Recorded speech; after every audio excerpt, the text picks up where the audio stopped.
Welcome to the FarmBits podcast, a product of Nebraska Extension Digital Agriculture. I'm Jackson Stansel.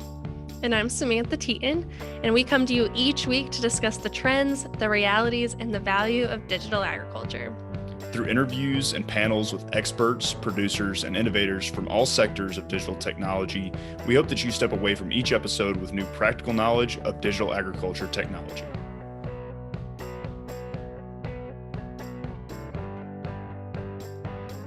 All right, well, welcome back to the FarmBits podcast. We are continuing in our nitrogen management series, and today we're going to be doing things a little bit differently. So if you've been listening previously, you've probably already realized that I am not your usual host. So I'm Laura Thompson, a Nebraska Extension educator. And I'm Joe Luck, Associate Professor and Precision Ag Engineer. And if you're missing your normal hosts, Jackson Stansel and Samantha Teton, not to worry. Today we are flipping the script, and Jackson and Sam are going to be in the hot seat as our interviewees. So I'm really excited that we're doing this episode. As Sam and Jackson host the FarmBits podcast each week, you don't get to hear a lot about their own research and work, but both of them have been doing some really incredible work related to precision nitrogen management. So I'm excited that today they've agreed to be the interviewees and that you get to hear from them and learn about all the work that they've been doing.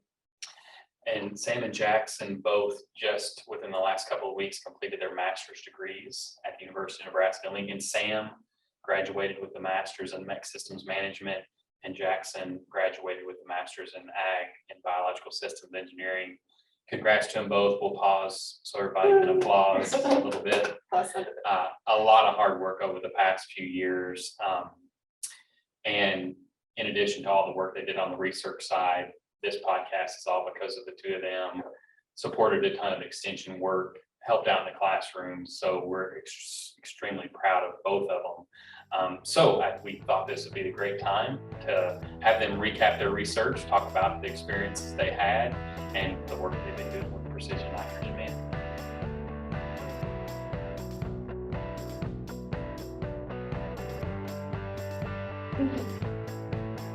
All right, so I know people are used to hearing your voices at schools, but it's been quite a few episodes since you really introduced yourself. So can you start us off by just sharing a little bit about your background and about your decision to work on your master's degrees at UNL?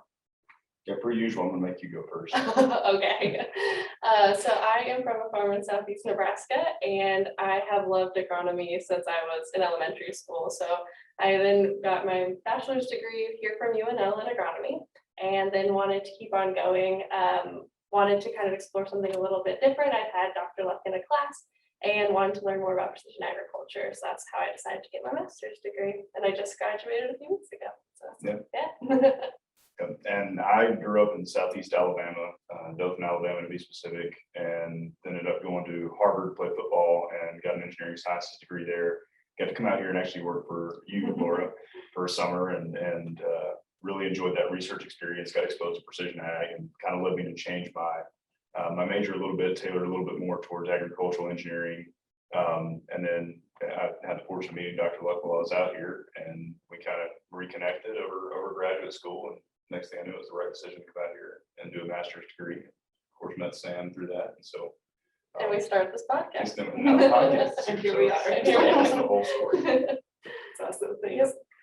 Okay, so before we really dive into the details and in depth into your work, can you just give a really high level overview of your work? Like, how would you explain the research you've been doing in like a 2-sentence elevator pitch kind of description?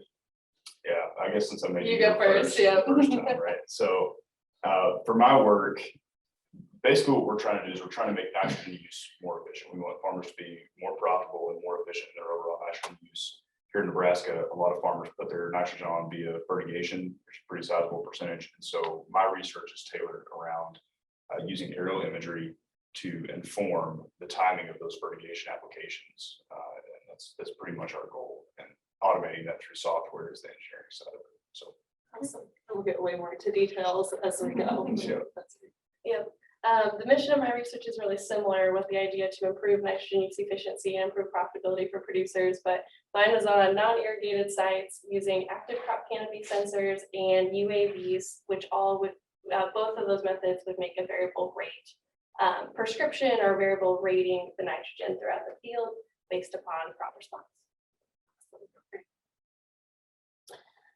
Well, you're each working with remote sensing platforms, but could you kind of refresh everybody's memory on, multispectral cameras, vegetation indices, things like that? Where do you want to start? So I think we should probably talk about vegetation and seeds first, and then talk about kind of the cameras and tools we use to get those. Yeah. So Start it off. I guess I'll lead it off. So in terms of nitrogen, when you think about, looking at vegetation indices, NDVI and NDRE are kind of the two that you think of a lot. I think NDVI has been around for a longer period of time, or at least has been used more historically. But NDRE has been something that's shown a lot of correlation for plant nitrogen status. And so basically the NDRE is the normalized difference red edge index. It's taken by comparing the NIR and the red edge bands. And basically a ratio of those two differences and the sum on the bottom. And using that vegetation index, you can, basically determine what the nitrogen status of the corn plant is out in the field. And so we use a variety of different tools to capture NDRE imagery. And Sam could probably talk a little bit more about that. Yeah, so there's many different ways to capture these indices. So when I said active crop canopy sensors, those are having their own light source, and they're often really close to the crop. So they're like a proximal sensor. The other type that we use with drones, they're more of a camera, and they can be high up in the air above the crop, and they are passive sensors. They don't have their own light source. And we often have to do a little bit more calibration with those. So we take a calibration panel and we take a picture of that beforehand. And all those things help reduce some of that variation from field to field or sunlight, clouds, things like that. And so then, we use these different bands within these cameras and sensors, and that's what's making these indices that we can then correlate to a nitrogen rate. Right. And then that, of course, the sufficiency index, right, is kind of the next level that's built on top of the NDRE, using basically a calibration out in the field, a physical calibration area out there in the field that has a higher amount of nitrogen, or if it's a virtual reference, just an area of the field that's performing a little bit better, right, to calibrate those NDRE measurements you take over the entire field versus what we know is actually responding to nitrogen. And there's also the response index, but because the SI is more related to the University of Nebraska, that's what we've used in our research. And we can reference Jim Shepard's episode if That's you want to right. hear more. You Yes. covered a little bit before. Yeah. Yeah, I think that's really good and helpful though, because those terms get thrown around, NIR, acronyms, NIR, near infrared, NDVI, how all those fit together. So just getting that kind of straightened out before we get into it. All right, so both of you have been working with remote sensing for nitrogen management in corn, but you kind of touched on that you've been working in really different environments and different applications. So Jackson, you've been working with nitrogen management in irrigated corn systems where nitrogen is being applied through a center pivot. And Sam, you mentioned you've been working with nitrogen management in non-irrigated corn, and the nitrogen is being applied with a high clearance applicator. So can you talk about in your different environments that you've been working, what are kind of the standard ways that the farmers in those environments or areas have been applying nitrogen in these environments, and some of the kind of unique challenges and opportunities related to nitrogen management in these different environments or scenarios? Yeah, I think within irrigated scenarios, I kind of think of two different scenarios here in the state of Nebraska. We kind of have the farther eastern side of the irrigation area in Nebraska where it is more similar to dryland. Essentially, you'll do kind of a big anhydrous application, and we'll supplement with one pass or maybe two passes of fertigation as you go into the season. And then the farther west you get, or even really the farther north that you get, as you get into sandier soils and maybe down in Platte Valley, fertigation is maybe a little bit more of a commonplace practice there. There's more liquid fertilizer, more in-season application, and less anhydrous. And so typically that's how producers are, I guess, managing their nitrogen. As far as challenges go, I think Sam has a lot more interesting things to say about the challenges that come with, because in irrigated scenarios, we have good incorporation, especially in the sense that we're putting fertilizer on through the irrigation system. So we already have that carrier fluid to get the nitrogen in the soil. And really, because there shouldn't be any water stress as long as irrigation management is handled appropriately. You don't have to worry too much about that. And again, if your irrigation is managed appropriately, you also don't have to worry about deep percolation too much, especially if you don't have a large random rainfall event. So I think the challenges are more significant. I don't know, the nitrogen's tricky all over the place, but, so yeah, I'm working in non-irrigated sites in the eastern part of the state, and they are primarily applying most of that, as Jackson mentioned, using anhydrous, either in the fall or the spring, and it's almost their full rate. Some of them might use starter, sometimes it could be a side dress, but most of the time it's all up front.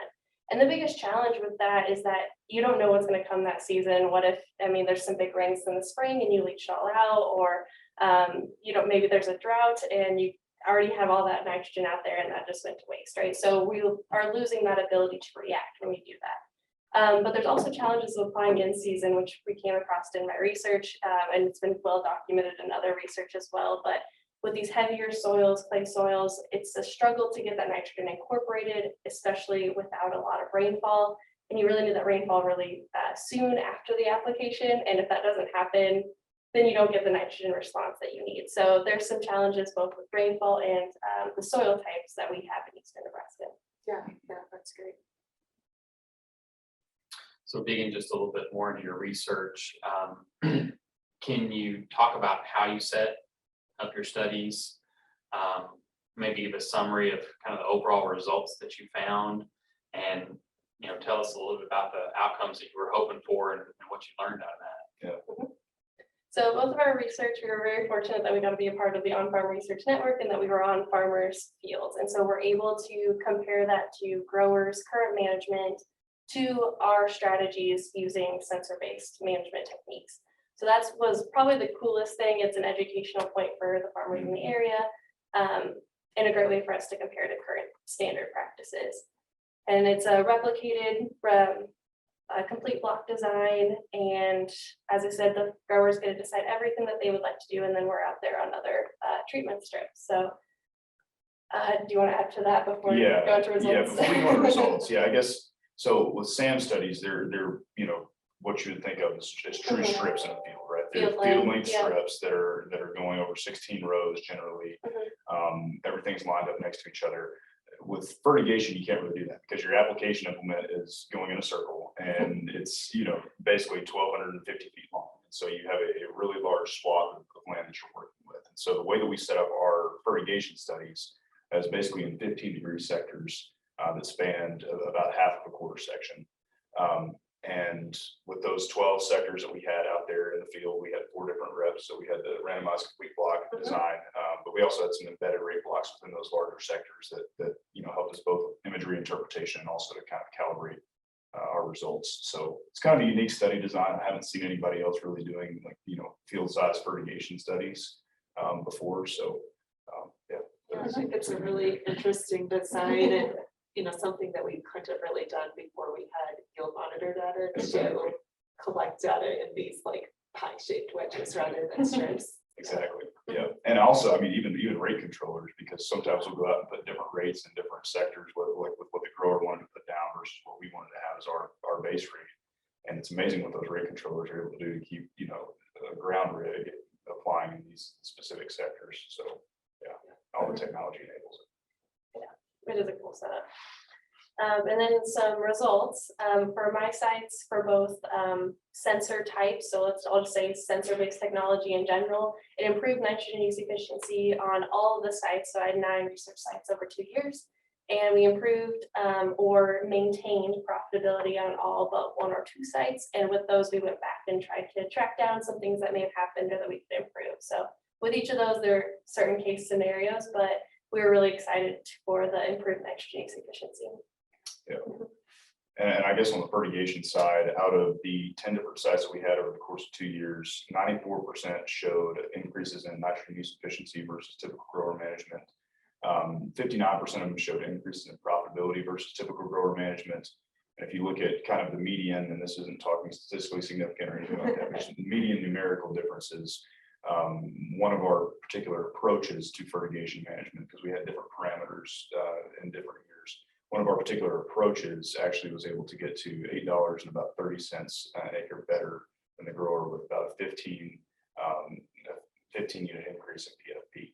So pretty significant results there, but that was only carried out in 1 year. We really need a few more years of data to be confident in what we're seeing. Do you want to say what PFP is? Yeah, I should say that, right? Yeah, so PFP is partial factor of productivity. It's basically the kilograms of grain for kilograms of nitrogen, pounds per pounds of nitrogen, however you want to do it. Sure. We love acronyms. Too many. Yeah, and that's great. So really promising results, seeing some opportunity that the sensor approaches are really providing opportunity to improve over what the growers are doing. We should also add that we're using prices from that year. So especially this year, when we have corn prices going up, we have nitrogen prices going up, all those results could really change and could potentially be more opportunities in the future. Yeah, for sure. So let's talk then a little bit about some of the challenges or hurdles for farmers as they're looking at kind of adopting this. So you kind of described the sensor approach. You saw positive results in terms of yield and profit. How did the farmers respond to that? What were their kind of reaction? And, I guess, what do you think are the things that are going to limit their adoption of these approaches that you brought up? So starting with the active crop canopy sensors, I think people get really excited when they hear about the technology. It's something that's very easy to use. You plug them in, you go out to the field, you're scanning, and then you're applying nitrogen in real time. So that's really exciting, but I think there's this risk involved that's really hard to overcome. You don't know when you go out to the field how much nitrogen it's going to be applying. So you don't know if it's going to be applying enough. You don't know if you have enough nitrogen sitting by your field. There's just that risk that I think is really hard to overcome when you're thinking about adopting that technology. There's other things as well that maybe you can't get around with any nitrogen management, but you just don't know how much potential you've left in the season. So it's hard to make recommendations with that. And all those things influence the nitrogen algorithm or how the system works. And soils, I mean, there's lots of different characteristics that we're still trying to nail down, but I think the risk is the number one. Yeah, and even, I guess, in your situation where you're working in dryland, there's just the inherent risk of applying in season with no method of Rainfall. incorporation guaranteed. Yeah. Right. That not necessarily a risk specific to the sensors, but just of that timing and approach in general. Yes. It's challenging. Yeah, that is a hard risk to swallow, when you don't know how that's going to come out. But yeah, so then to drones. Yeah, and so with drones, you do have some of this advantage of like you're able to get out and get above the crop earlier on. You have a good idea of what that prescription is going to look like before you ever go to the field. And if you need to make any adjustments, right? So if a grower is uncomfortable with the amount of nitrogen that's being applied and they want to have a little bit of buffer room in there for, if it is a really high potential crop later in the season, they're able to adjust that in advance. And so I think that is kind of the major advantage for drones. As far as the risks of adoption, I mean, drones don't scale very well, right? Like you still have to go out there and you have to take 30-40 minutes to fly a full quarter section. That may only be a small fraction of what that producer has to get done in a given day. And even for a consultant, it may be a little bit too time prohibitive. And so I guess stepping beyond drones and maybe more just generally multispectral aerial imagery, I think there are some more opportunities with satellite imagery as satellite imagery continues to improve to really scale that up, and it'll diminish some of the risk, although the cost may still be fairly high for that. So Yeah. What about kind of your interaction with the farmers and how they view this approach that you try to?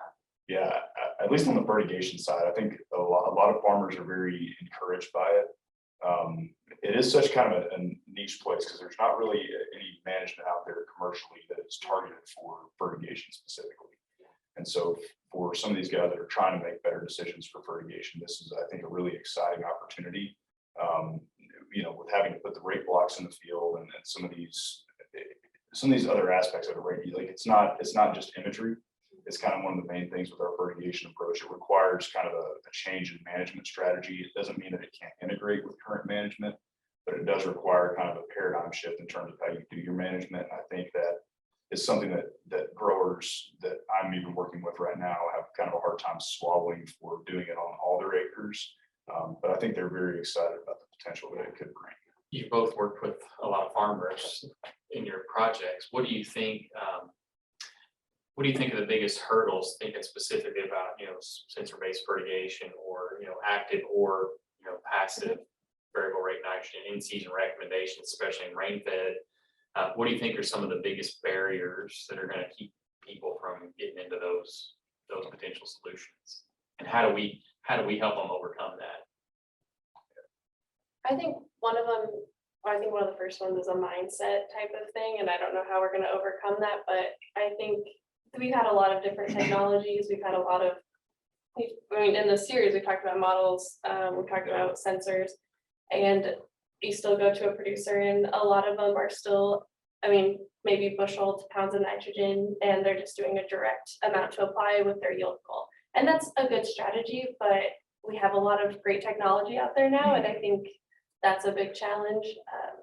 Yeah.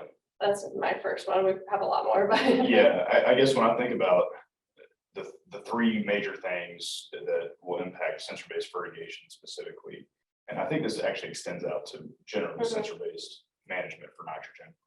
Number one is error, like we aren't always sure that these sensors are getting it right? And they sensors and the algorithms really behind the sensors, more importantly, need a lot of calibration to make sure that they're using the sensors appropriately, providing that right rate. The second thing is there is a pretty significant cost to these sensors. Like it's not something that's not costly. And even if you look at image acquisition, you still have to pay for that on a per acre basis generally.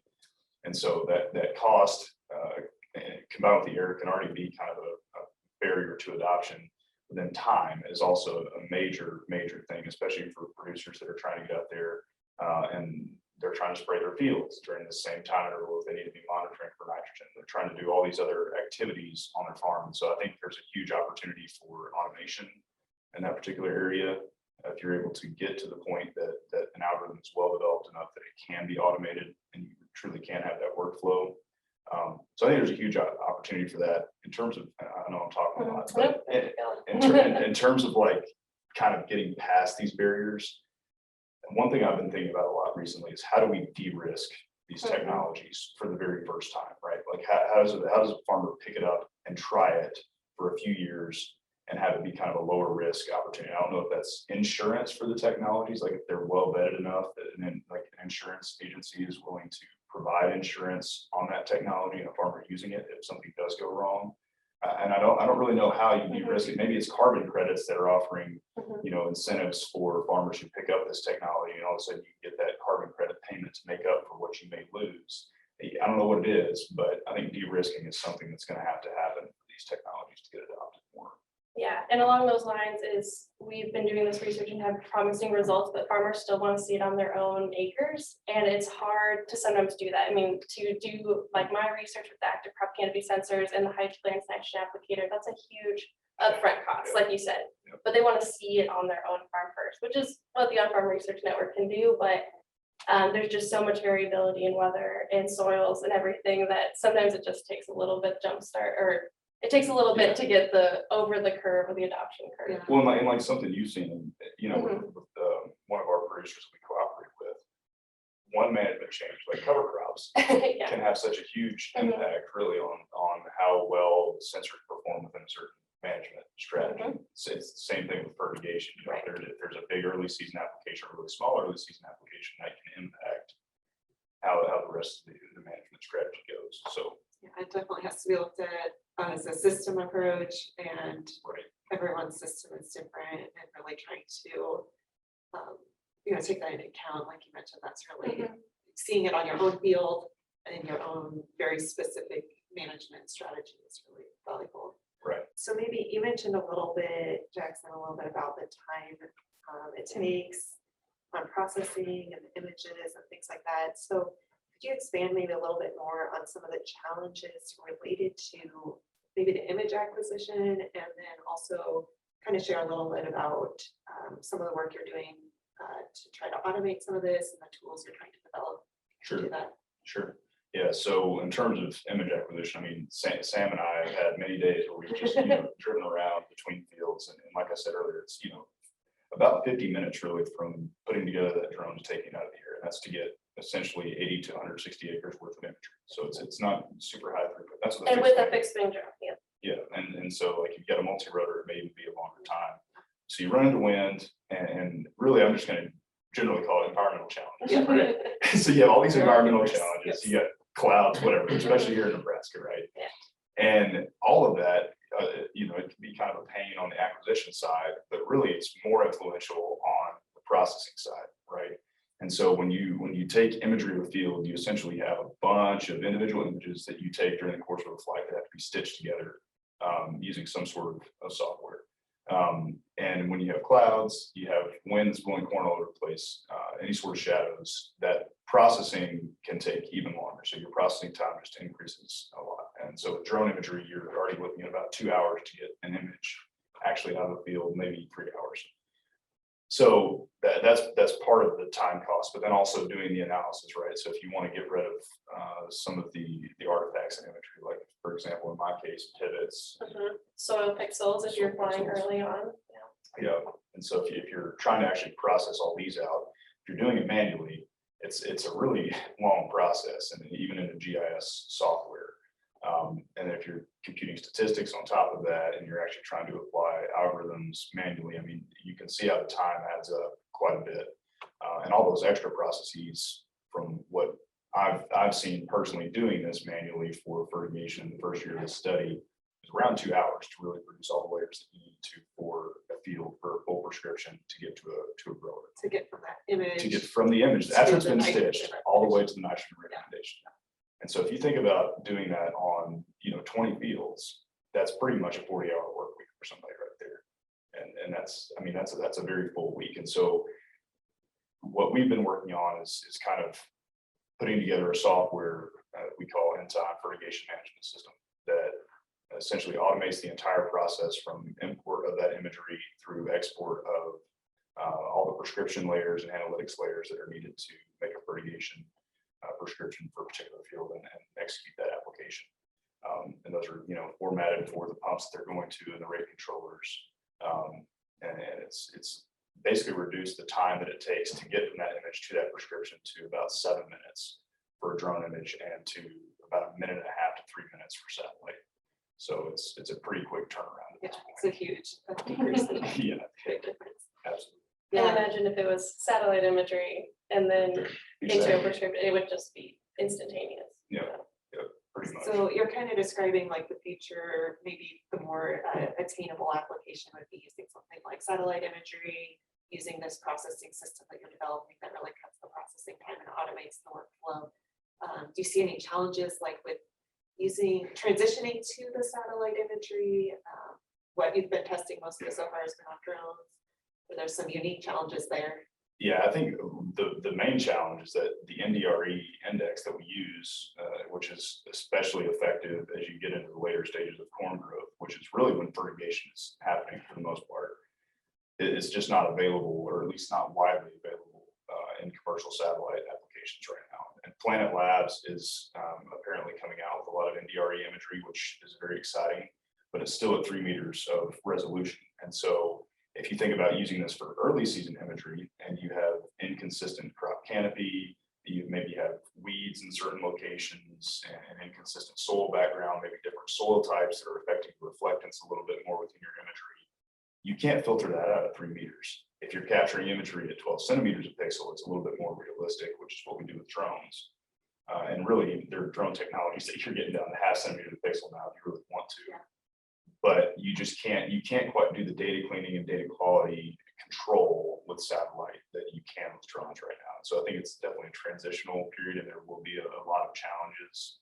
In the calibration, so The we do a lot of calibration, yeah. calibration with the drones, which you can do at a smaller level, Mhm. or when we talk about the sufficiency index, that can be on a smaller level, and all of that gets magnified it has to be larger, on a larger scale with Right. satellites.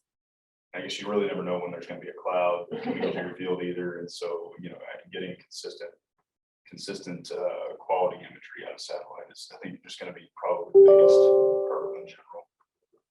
I think just trying to think through, when you're out at the field with a drone, what kind of quality of data you're collecting, if it's good conditions, if there's clouds, you kind of have a little more control. Absolutely.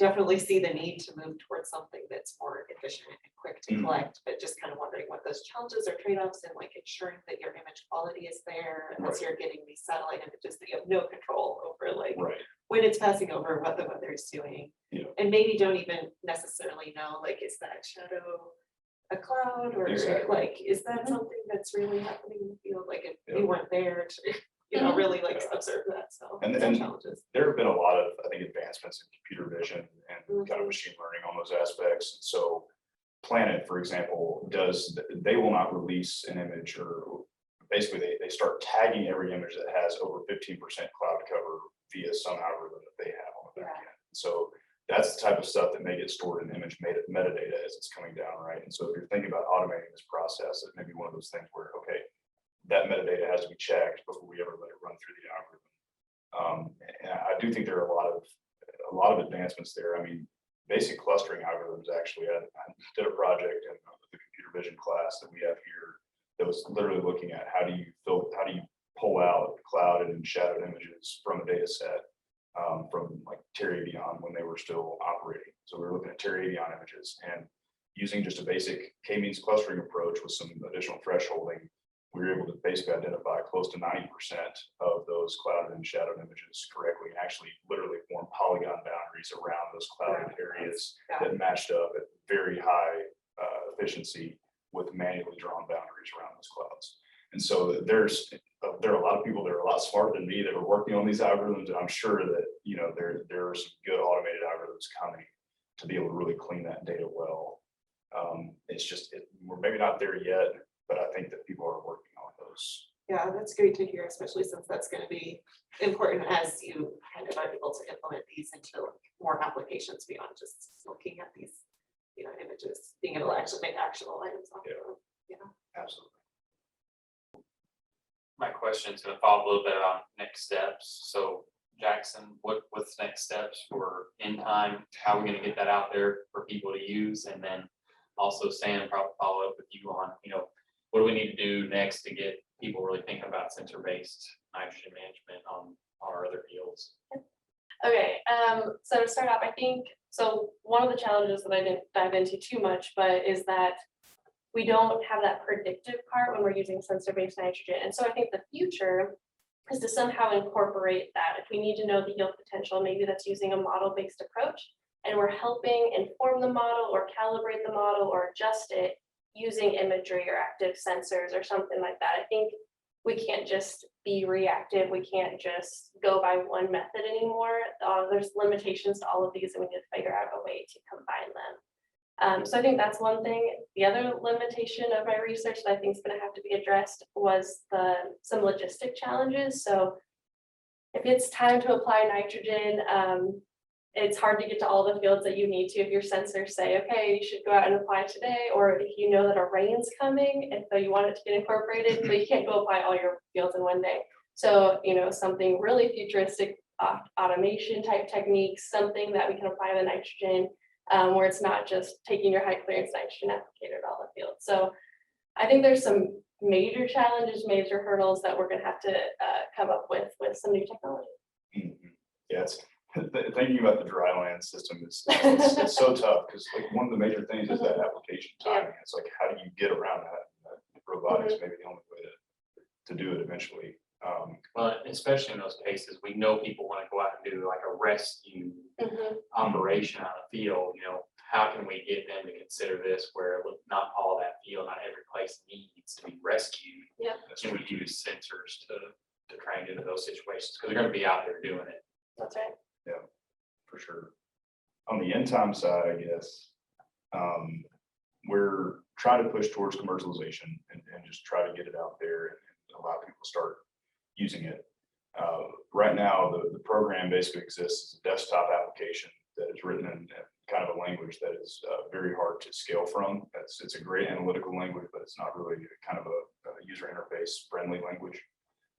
And so one of the big next steps is obviously to get a better prototype out there that's built like a web application, like so many of these different commercially available solutions are. And so we're pursuing intellectual property on the method, and we'll see what comes back there. But you know, hopefully we'll see if we get a startup out of it or something like that.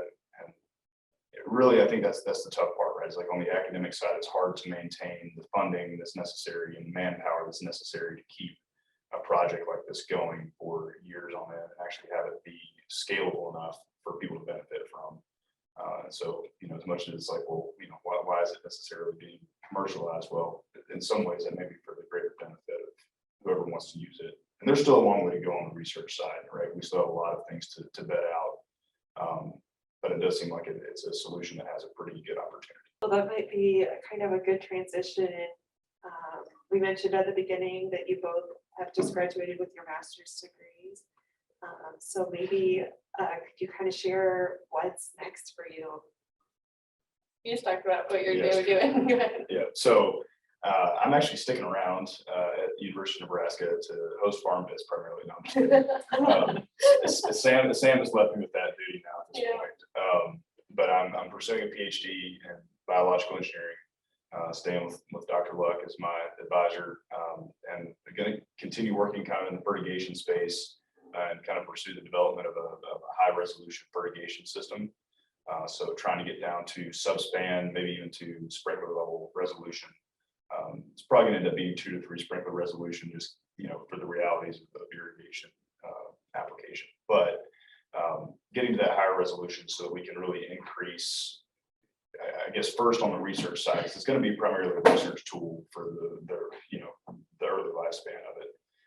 But to increase the number of reps that we can get out in the field, because if you can get down to subspan resolutions, all of a sudden you're looking at probably close to 100, maybe even over 100 reps that you can put out in the field and still have good quality yield data from.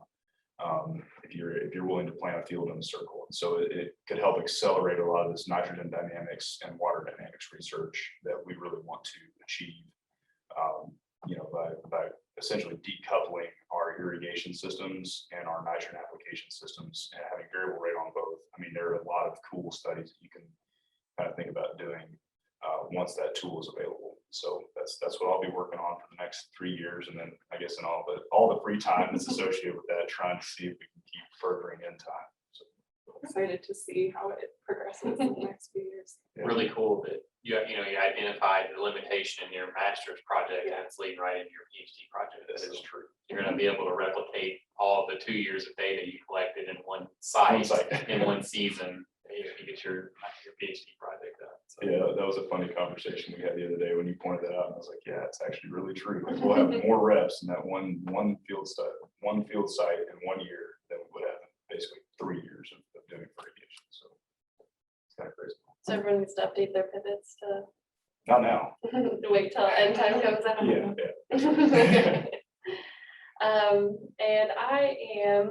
And this will be my last episode on FarmBits. So I'm farewell. It is the farewell. Yep. So I am officially done. Besides some publications and some things like that. So what I'm doing now is I started a job with Golden Harvest, and I'm covering Iowa, Nebraska, and Kansas as a developmental agronomist. So I'm currently in training.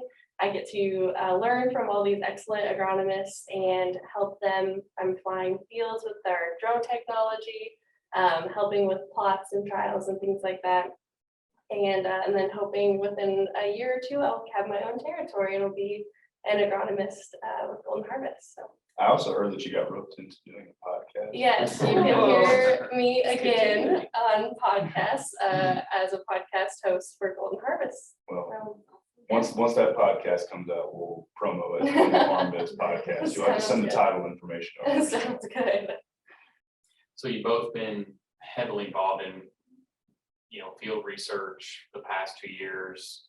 I would think you'd agree, worked with some great growers, some, our partners out in the field.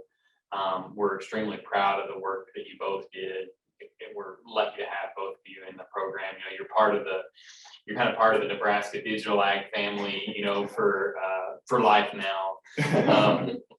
But thinking about from all the things you learned, what is some advice, that you would give to some of your farmers out there, thinking about advanced technologies, and then another group would be, potential graduate students. So thinking about those two groups, what's a little bit of advice you'd give them based on, all that you've done? Yeah, that's always a tough question. On the farmer side, it's really hard to give a farmer advice, right? Because they have so much experience on their fields, they know their operation. And I know just a tiny, small part of maybe how we can try to help that operation get a little bit better. And that's specifically on kind of the image and data side. I think the biggest advice that I have is there's a lot of data being collected on your farm.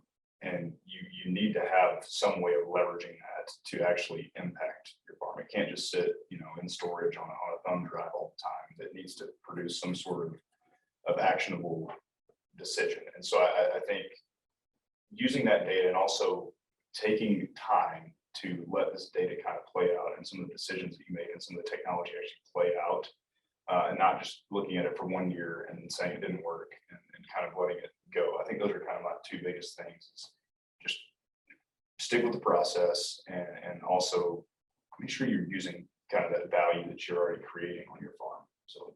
Mhm. I think my piece of advice would be, so coming from like an agronomy background, and then I came to this department and just thinking about technology and precision ag, it was very overwhelming. And I thought that I thought technology was something that people way smarter than me was developing. It was something that I could never understand and things like that. So I guess my piece of advice is to go ask questions. These things, when we talk about them, they're not quite as complex as you would think once you start to break them down. Go talk to your extension educators or the experts here. There's so much technology out there, and I know it seems really intimidating, but there's also some really great opportunity to go try things out. So. And all of a sudden, we all think you're a better engineer than we are down No. That's about how it works out, right? No, but I'm starting to understand that I can try to follow along. Well, you did a good job. Well, and as a side project, Sam has developed a control system for robotic nitrogen management. So Which that's is- on the side of her master's. So Which is something I never would have even remotely understood 2 years ago. So it shows you how you can really pick it up. Yeah. So, yeah. And I guess mentioning side projects, I guess for grad students out there, Mhm. some of the most fun I think that we've had is doing some of these extension events and trying to actually get involved in projects outside of our thesis research. And so for any of those grad students that are listening, I highly encourage you to do that and try to get out on as many farms and interact with as many people as possible, because I think it's really easy to get siloed into your office and what exactly you're doing and doing the other projects, how much we've learned from our interviews. Yeah. It kind of develops that systems thinking approach, right? And so I think that's a really important thing to do. It's great. Yeah. I like that piece of advice, so I'm gonna leave it with that. So to go into how we set these experiments up a little bit more, we're going in with a high clearance nitrogen applicator with active crop canopy sensors mounted on the front of it. And we're applying between V12 and V14 corn growth stage. And so with that, the sensors are scanning at the same time that the nitrogen is being applied, which is so cool to see. And I think that's the main thing. I was gonna go into it more. But. Yeah. So you're having a variable rate of nitrogen being applied as you're Yes, moving through thank the field. Yes. You're getting these instantaneous sensor readings that are then being converted into how much nitrogen responding as you go through them. Correct. So yes, so as the active crop canopy sensors are scanning, they're collecting NDRE data, and that's converting into a nitrogen rate that is varying across the field exactly. And then with the drone-based technology, we're flying the drone the day before we're going to go out there with the applicator, making a prescription map. Mine's not automated, so it takes a little bit of time. And then we're applying that the same day as the active crop canopy sensors on different treatments. And you use a model to determine your nitrogen optimum? Is that how you do it? That's getting pretty deep in there, but yes, there's a variable that you need to inform the active crop canopy sensors, but there's a couple of them. It asks for nitrogen credits, it asks for how much nitrogen you've already applied, and then it's asking for an approximate target nitrogen rate, which is what you just described as an optimum. And we're using, yes, a model-based approach to inform that value. Which is really important, right? Because it kind of It's super informs important. the entire operating range of those sensors pretty much. Yes, we will direct you to some publications if you want to learn more about it, but it's pretty significant for sure. and what's the significance of that VA around that VA growth stage? Why is that important? So the V12 or V14 growth stage, that is when most nitrogen is being taken up by the corn plant. And so you want your nitrogen to be applied right before that most uptake time is, to reduce the amount of time that we could have potential nitrogen losses. Similarly, on the fertigation side, I mentioned earlier that we put rate blocks in each one of our different sectors out there in the field. So that's kind of where our protocol begins, and I'll even back a little bit farther than that. We collect basically 4 different types of data. We collect elevation, slope, soil EC, and yield data, and use those to generate management zones. And those management zones help us to kind of identify the spatial variability within the field, and lay out those rate blocks where they need to be in order to assess how the crop is responding to nitrogen. And so then with an early season application, whether that's with a strip till rig, whether that's anhydrous, whether that is 2x2, you know, if you're putting it on with a pivot at V6, however you really want to do it, or side dress it, we put those rate blocks into the field and kind of integrate it with how that grower typically manages their farm. And then from basically V6 onward, we get out there with the drone and we fly the field each week to collect imagery. And so once a week, we're getting that imagery, and then we have kind of a six-step process that results in the end in a fertigation application. So we'll collect the imagery, process that imagery, analyze the imagery, which basically pulls out the sufficiency index that we've talked about earlier, use that sufficiency index and an algorithm to generate a fertigation decision that is actually independent for each one of our sectors. So each sector can get a different amount of nitrogen in a given week. And so every one of those sectors will be managed differently over the course of the growing season. And then from that decision for each one of those sectors, we make the fertigation prescription that then gets sent out to a variable rate fertigation injection pump there in the field. And that application is then executed, and it's executed in accordance with however that grower wants to irrigate their field in a given week with that depth and corresponding speed on the pivot. We continue this process all the way until we get to, I guess, historically, we've done it until R2, but one of the things that we're looking at is moving maybe towards R3, close to R4, just based on some of the results that we've had. But we terminate the process there in the reproductive growth stages, and then just kind of wait for the yield data to come back and see how it turned out. So can you mentioned the rate blocks. Can you kind of expand a little more, like how big are these blocks? Sure. What kind of rates are in there? Like how feasible is this to implement or automate it to like establish these rate blocks? Yep. And like, why is it so important that they're there? Sure. So it's really important that they're there for our imagery algorithms. It's kind of the main reason they're there. And also they're very useful for looking at what the actual yield response to nitrogen was at the end of the season. So they're two different variables there. Right. Generally, we're looking at about 40 feet wide by 100 feet long is typically what we're looking at. So, you can kind of debate how good the yield data quality is within, that stretch there as far as analysis goes, but that's typically how big one single plot is. So we will have anywhere between 2 and 4 different plots within a given rate block out there in the field. And so those rates will range somewhere between 60 pounds more than what the bulk field area is at, and all the way down to 30 pounds below what the bulk field area is at. And so they're all pretty much adjacent to each other, and it's very feasible to put those out there in the field.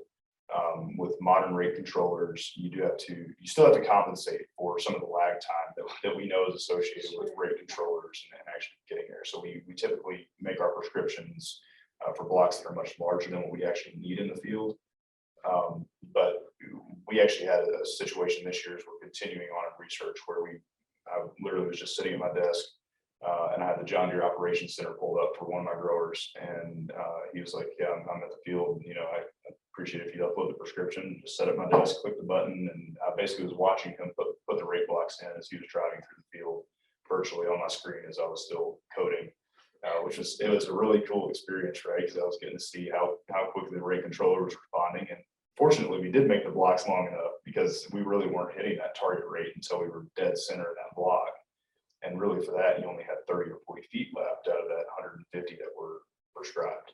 And some of that's related to operational speed, some of that's related to a lot of different things. But I guess what I'm saying is with commercially available technologies, it's very realistic to send these prescriptions out and get them executed in the field. Very automated. They never even Exactly. do worry about it. It's just happening. Exactly. Never had to worry about uploading a thumb drive. It popped up on the monitor, click OK. And so these blocks are really there to serve as kind of a reference. Mhm. This is what the corn looks like if it has less nitrogen. This is what it looks like if it has more nitrogen. Be able to calibrate Exactly. the rest of the image and help inform what that bulk of the field needs. Exactly. Yep. What that management is going to be for that area in which it's embedded. And so they can't really make any more decisions outside of that. But combined with some other pieces of data, like I talked about earlier, management zone aspects, and things that we know about the field and thresholds that we've learned as well, we're able to kind of make those decisions based on what the reflectance is in those areas. Yeah. So. Yeah. All right, so this week, for the first time, we're going to be bringing in listener questions. So really excited to add this feature. If you have questions that you'd like to have answered during a future FarmBits podcast episode, you can submit those via Twitter in advance. So our first listener question today is coming from Steve from Wahoo, Nebraska. And Steve wanted you to comment about how soil type really influences the need of nitrogen. So maybe you could comment a little bit about that influence of nitrogen need, how that varies based on different soil types. Absolutely. So Jackson and I both have the privilege of working on very different soil types, even all the way up to Elgin, Nebraska, where you have basically in the sand very hills. Yeah. and I'm in the very southeast corner where it's really heavy clay. Your CECs can be about 30. I mean, it's very different type. And so I think the point though with nitrogen is that the challenges are so different with each soil type. So with sandy soils, it's your primary challenge is leaching and making sure that you're kind of spoon feeding that nitrogen in order to prevent all that going out. With heavier soils, it's more we're concerned about runoff, we're concerned about incorporation, we're concerned about volatilization when you're applying. So I don't know if there's a soil that has more need per se, or whether there's one that's harder than the other, but they all just have very unique challenges.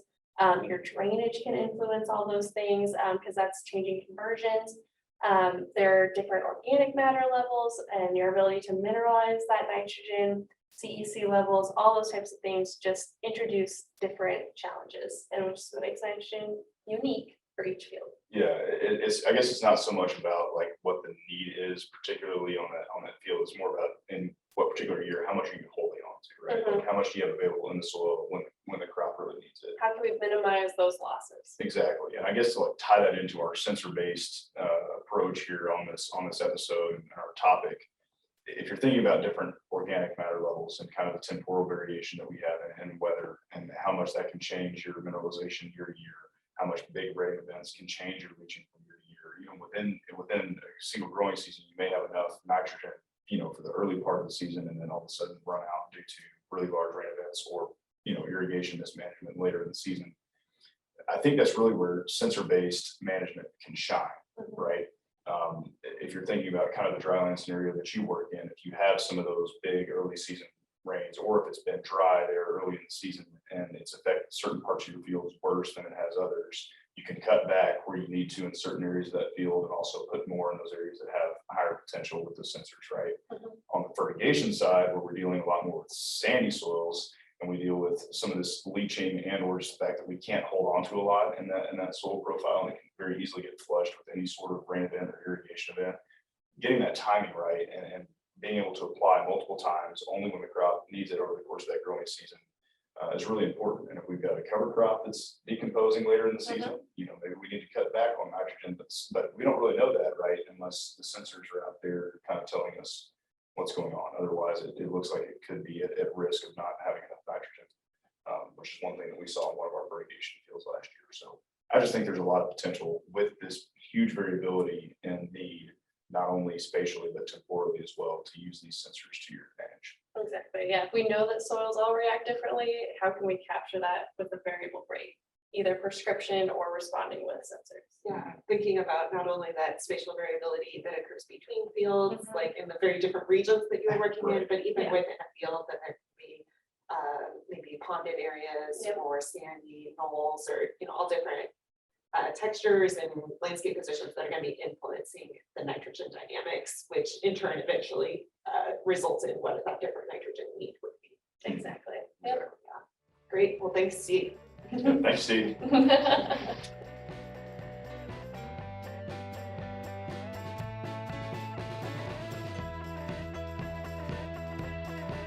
Thank you for taking the time to join us today on the FarmBits podcast. If you enjoyed this episode, please subscribe to the podcast on Spotify, Apple Podcasts, YouTube, or wherever you listen to podcasts to be informed about the latest content each week. We welcome your feedback, so if you have comments or questions for us, please reach out to us over email, on Twitter, or in the review section of your favorite podcast platform. Our contact information can be found in the show notes. We'd like to thank Nebraska Extension for their support of this podcast and their commitment to providing high-quality informational material to the members of the agricultural community in Nebraska and beyond. The opinions expressed by the hosts and guests on this podcast are solely their own and do not reflect reviews of Nebraska Extension or the University of Nebraska-Lincoln. We look forward to you joining us next week for another episode of FarmBits.